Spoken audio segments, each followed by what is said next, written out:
ये कहानी है एंडी ड्यूफ्रिन की, जो कि एक बहुत बड़े बैंक का बैंकर होता है। जज उसे उसकी पत्नी और उसकी पत्नी के लवर के कत्ल के इल्जाम में उम्र कैद की सजा सुनाता है और सजा के बाद उसे एक ऐसी जेल में भेजा जाता है जहां से आज तक कभी कोई कैदी भाग नहीं सका। इस जेल का नाम होता है शॉशैंक रिडेम्पशन। इस जेल में ऐसे ऐसे कैदी होते हैं जिन्होंने अपनी पूरी जिंदगी इसी जेल में बिता दी है। जब वो इस जेल में आए थे तो बाहर की जिंदगी अलग थी और अब बाहर की दुनिया पूरी तरह से बदल चुकी है। साथ ही यहाँ पर कायदे और कानून बहुत सख्त होते हैं। अगर कोई गलती करता है या जेल से भागने की कोशिश करता है तो उसे मार मार के अधमरा कर दिया जाता है। एंडी बहुत दिनों तक किसी से कोई बात नहीं करता। एक दिन वो यहाँ पर एक कैदी से मिलता है जिसका नाम होता है रेड। रेड इस जेल में बाहर से किसी भी तरह की चीज को मुहैया करवा सकता है। उसे इस जेल में पूरे 20 साल हो चुके हैं। एंडी रेड से कहता है कि उसे एक हथौड़ी और एक एक्ट्रेस का बहुत बड़ा पोस्टर चाहिए। रेड एंडी से पूछता है, क्या तुम उस हथौड़ी से जेल में सुरंग बनाना चाहते हो? एंडी कहता है, जब वो हथौड़ी आएगी तुम खुद समझ जाओगे। रेड एंडी को यहाँ पर आगाह भी करता है। वो उसे 3 कैदी दिखाता और बताता है कि उन तीनों की तुम पर गंदी नजर है। एंडी कहता है कि अगर मैं उन्हें बता दूं कि मैं गे नहीं हूं तो? रेड कहता है इससे उन्हें कोई फर्क नहीं पड़ता। एंडी के कहने पर रेड उसके लिए हथौड़ी मंगवा देता है और जब वो हथौड़ी देखता है तो मन ही मन सोचता है इस हथौड़ी से जेल में सुरंग बनाने में 600 साल लग जाएंगे। दरअसल एंडी को पत्थर तराशने का शौक होता है और इसीलिए उसने ये हथौड़ी मंगवाई होती है। एंडी तक इस हथौड़ी को पहुंचा दिया जाता है। अब कुछ दिनों बाद वो 3 लोग जिनकी नजर एंडी पर गंदी होती है वो उसे मौका देखकर पकड़ लेते हैं और उसका शारीरिक रूप से शोषण करते हैं। ये सिलसिला अगले 2 साल तक इसी तरह से चलता रहता है। एंडी ने कभी इसकी किसी से कोई शिकायत नहीं की। उसके शरीर पर हमेशा चोटों के निशान रहते और चेहरे पर एक अजीब सी खामोशी। एक दिन छत की मरम्मत करने के लिए कुछ कैदियों को चुना जाता है। इसमें रेड और एंडी भी होते हैं। यहाँ पर इनका जो इंचार्ज होता है जिसका नाम हेडली है, हेडली थोड़ा परेशान होता है और अपने साथियों को बताता है कि मेरे भाई ने मेरे नाम $30,000 किए, लेकिन इसका कोई फायदा नहीं है क्योंकि सारा का सारा पैसा सरकार को टैक्स के रूप में चला जाएगा। एंडी और उसके साथी भी ये बात सुन रहे होते हैं। एंडी हेडली के पास जाता है और उससे पूछता है, क्या तुम अपनी बीवी पर विश्वास करते हो? ये बात सुनते ही हेडली को गुस्सा आ जाता है और वो उसे पकड़कर छत के किनारे पर ले जाता है, लेकिन इससे पहले कि वो उसे नीचे फेंकता एंडी उसे बताता है कि गवर्नमेंट का एक रूल है जिसके हिसाब से कोई भी इंसान अपनी पत्नी को पूरे जीवन काल में $60,000 तक गिफ्ट कर सकता है और इस पैसे पर किसी तरह का कोई टैक्स नहीं लगता। इस काम के लिए तुम्हें वकील की जरूरत होगी। ये काम मैं तुम्हारे लिए फ्री में कर दूंगा। बदले में तुम मेरे सभी साथियों को 3-3 बियर्स पिला देना। और अगले दिन हम देखते हैं कि एंडी के सभी साथी छत पर बियर का मजा ले रहे होते हैं, यानी कि एंडी ने हेडली का काम कर दिया है। अब कुछ दिनों बाद यहाँ जेल में सभी कैदियों को फिल्म दिखाई जाती है। एंडी उस कमरे से बाहर चला जाता है, पर जब वो बाहर जाता है तो उसे वो 3 लोग जो बार बार उसका शारीरिक शोषण करते हैं वो उसे पकड़ लेते हैं। वो उसे उस कमरे में ले जाते हैं जहाँ से फिल्म चलाई जा रही होती है। वो एक बार फिर से उसके साथ जबरदस्ती करना चाहते हैं, पर एंडी उन तीनों में से उनका जो हेड होता है उस पर वार कर देता है, जिस वजह से वो एंडी को बहुत बुरी तरह से मारते हैं। एंडी को इतना जख्मी कर दिया जाता है कि वो 1 महीने के लिए हॉस्पिटलाइज हो जाता है और साथ ही उसे जिसने एंडी को मारा होता है उसे 1 हफ्ते के लिए काल कोठरी में डाल दिया जाता है। 1 हफ्ते बाद जब वो वापस अपने सेल में जाता है तो वहां पर वही ऑफिसर होता है जिसका एंडी ने $30,000 का टैक्स बचाया था। वो ऑफिसर उस आदमी को इतनी बुरी तरह से मारता है कि वो हमेशा के लिए अपंग हो जाता है। अब कुछ दिनों के बाद इस जेल का जो वार्डन होता है वो एंडी के सेल में आता है और उसके सेल की तलाशी करवाता है। दरअसल तलाशी एक बहाना होता है। उसके ऑफिसर ने उसे बताया होता है कि किस तरह से एंडी ने उसके $30,000 का टैक्स बचाया, इसीलिए वो एंडी से मिलना चाहता है। एंडी के हाथ में बाइबल होती है जिसे वो ले लेता है। उसे भी बाइबल पर बहुत विश्वास है। एंडी के सेल के अंदर बहुत सारे एक्टर्स के फोटोज होते हैं और साथ ही एक एक्ट्रेस का बहुत बड़ा पोस्टर भी। वार्डन कहता है वैसे तो मैं अलाउ नहीं करता, पर कभी कभी इसे नजरअंदाज किया जा सकता है। दरअसल सबसे हैरानी की बात ये होती है कि वार्डन को वो हथौड़ी नहीं मिलती जो एंडी ने रेड से मंगवाई थी।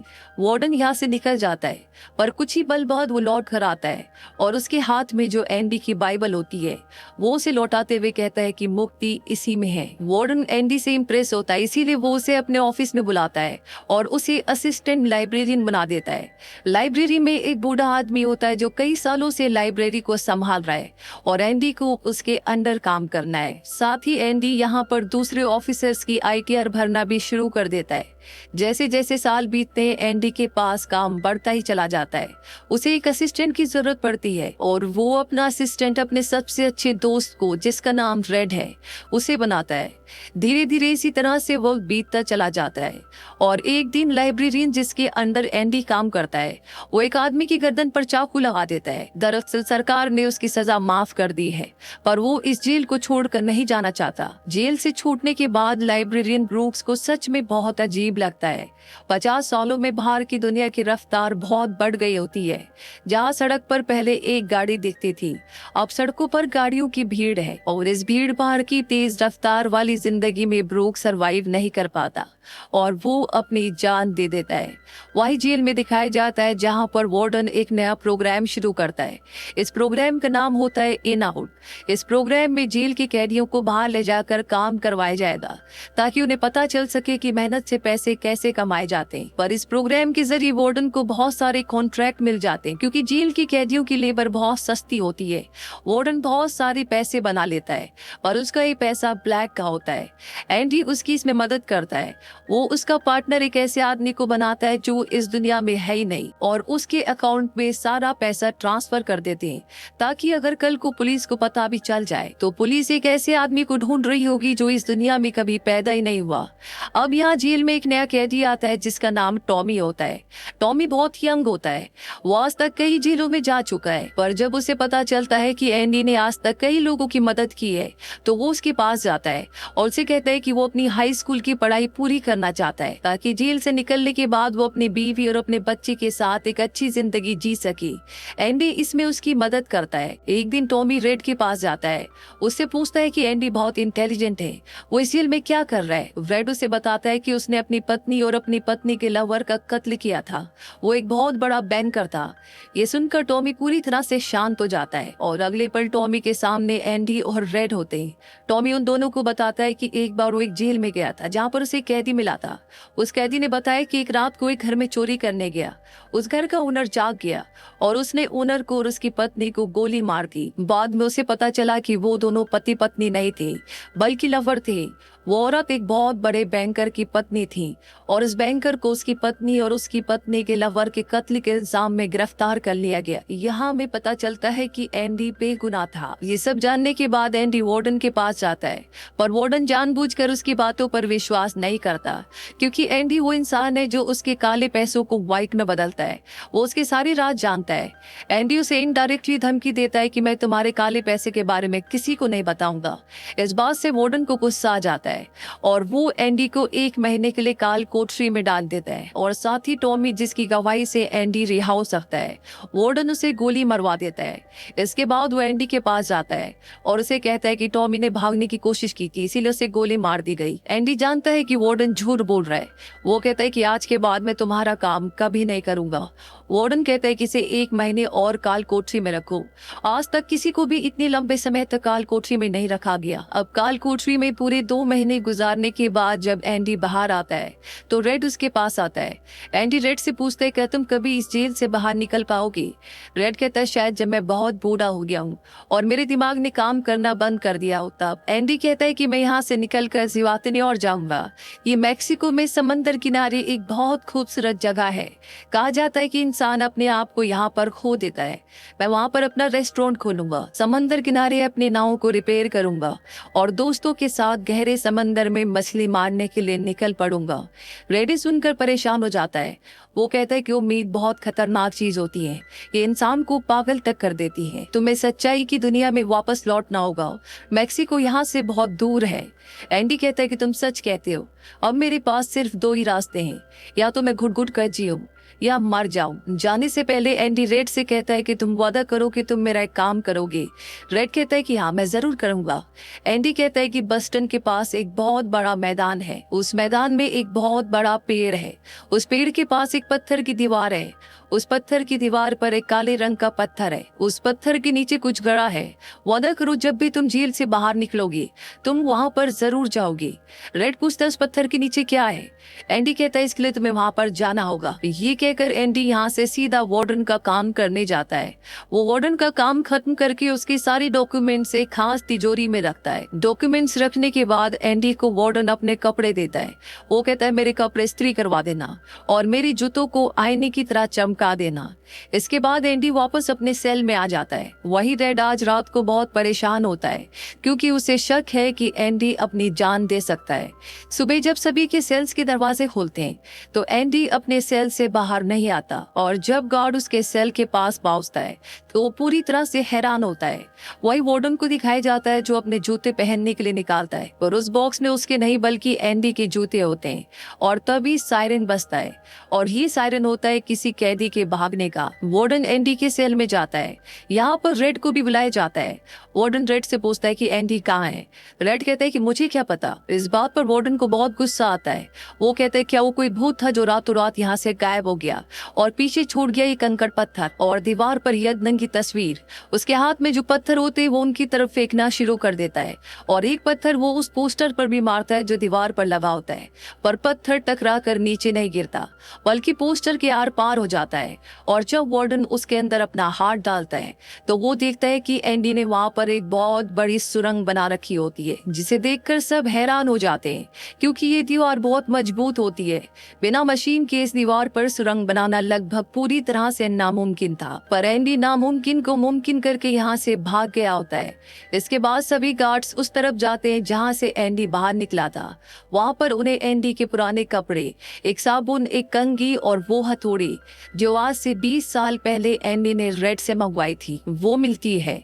ये वही हथौड़ी होती है जिससे पिछले 20 सालों से एंडी जेल में अपने सेल की दीवार पर सुरंग बना रहा था। साथ ही दीवार से जो भी मिट्टी निकलती थी वो उसे अपनी जेब में रखकर ग्राउंड में बिखेर देता था। एंडी ने आखिरी बार जब वार्डन के लिए काम किया था तो वो वार्डन के काले धन के सारी डॉक्यूमेंट्स अपने पास रख लेता है और उसके पास जो उसकी बाइबल होती है वो उसे वार्डन के सेल्फ में उसकी तिजोरी में रख देता है। वार्डन को इस बात का पता नहीं चलता। साथ ही वार्डन ने अपने कपड़े जो उसे प्रेस करने के लिए दिए थे, एंडी उन कपड़ों को अपने कपड़ों के अंदर पहन लेता है। साथ ही उसकी जूती जो वार्डन ने उसे पॉलिश करने के लिए दिए थे, एंडी उन्हें पहनकर वहां से निकल जाता है। रात को जैसी सारी लाइट्स बंद होती है एंडी उस सुरंग से बाहर निकलता है। इसके बाद वो एक गटर का पाइप तोड़ता है और उस गटर के पाइप में रेंगता हुआ वो उस जेल से जहां से आज तक कोई भी कैदी नहीं भागा वहां से भाग जाता है। हालांकि एंडी जिस गटर के पाइप से रेंगता हुआ बाहर निकला था वो 2 फुटबॉल ग्राउंड के बराबर लंबा था। अगली सुबह एंडी उस बैंक में जाता है जहां पर वार्डन का सारा काला धन होता है। ये धन एक ऐसे आदमी के नाम पर होता है जो इस दुनिया में है ही नहीं। दरअसल एंडी जेल से उस आदमी के सिग्नेचर करता था। साथ ही एंडी के पास उस आदमी के नाम के सारे डॉक्यूमेंट्स भी होते हैं। इसीलिए एंडी बैंक्स में जाकर सारे पैसे निकाल लेता है और ये पैसे होते हैं 2.95 मिलियन। यानी कि एंडी न सिर्फ आजाद हो गया है बल्कि वो बहुत अमीर भी है। एंडी के पास वार्डन के काले चिट्ठों के सारे डॉक्यूमेंट्स होते हैं जो वो प्रेस को भिजवा देता है। अगली सुबह ये खबर अखबार में छप जाती है और जब वार्डन तिजोरी खोल कर देखता है तो उसमें उसके डॉक्यूमेंट्स नहीं बल्कि बाइबल होती है। बाइबल के पहले पेज पर एंडी ने लिखा होता है कि तुमने सही कहा था, मुक्ति इसी में है। और जब वार्डन पेज पलटता है तो वो देखता है कि वहाँ पर हथौड़ी का एक निशान होता है। दरअसल एंडी ने पेज को हथौड़ी की शेप में काट कर एक साँचा बनाया होता है जिसके अंदर वो अपनी हथौड़ी छुपाया करता था। और आज से 20 साल पहले जब वार्डन पहली बार एंडी की सेल में गया था और उसने एंडी की बाइबल उसके हाथ से लेकर वापस उसे लौटाई थी, उस वक्त भी वो हथौड़ी इसी बाइबल के अंदर थी। अब वार्डन का पूरा चिट्ठा खुल चुका है। पुलिस उसे गिरफ्तार करने के लिए आ रही होती है और इससे पहले कि पुलिस उसे गिरफ्तार करती वार्डन अपने आप को गोली मार देता है। कुछ वक्त बीतने के बाद एंडी के दोस्त रेड की सजा को भी माफ कर दिया जाता है। उसे एक नौकरी दिलाई जाती है, पर बाहर की दुनिया में रेड का दिल बिल्कुल भी नहीं लगता क्योंकि उसने अपनी जिंदगी के 40 साल जेल में गुजारे थे।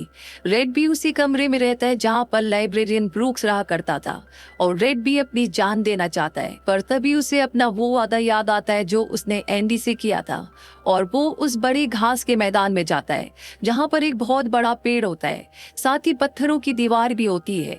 उस दीवार पर एक काला पत्थर होता है और जब वो उस पत्थर को उठाता है तो उसके नीचे एक बॉक्स होता है। उस बॉक्स के अंदर कुछ पैसे और एक लेटर होता है। ये लेटर एंडी का होता है। उस लेटर में लिखा होता है, तुम्हें उस जगह का नाम याद है जो मैंने तुम्हें जेल में बताई थी? तभी रेड कहते हैं जिवैतने, और वो कहता है कि तुम उस जगह पर आ जाओ, मैं तुम्हारा इंतजार कर रहा हूँ। इसके आगे एंडी ने लिखा होता है कि उम्मीद अच्छी चीज होती है, बल्कि सभी अच्छी चीजों में सबसे अच्छी, और अच्छी चीज कभी नहीं मरती। इसके बाद एंडी उस जगह पहुंच जाता है और जब वो समंदर किनारे जाता है तो वो देखता है कि एंडी नाव में बैठकर अपनी नाव ठीक कर रहा होता है। ये जगह, ये सब कुछ एंडी का वो सपना होता है जो उसने जेल में रेड से शेयर किया था। और रेड ने कहा था कि उम्मीद अच्छी नहीं होती, उम्मीद इंसान को पागल तक कर देती है, पर उम्मीद शायद इस दुनिया की सबसे अच्छी चीज है जिसकी बदौलत न सिर्फ एंडी 20 सालों में सुरंग बना पाया, बल्कि उसने वो सब कुछ भी पा लिया जो अपनी जिंदगी में पाना चाहता था।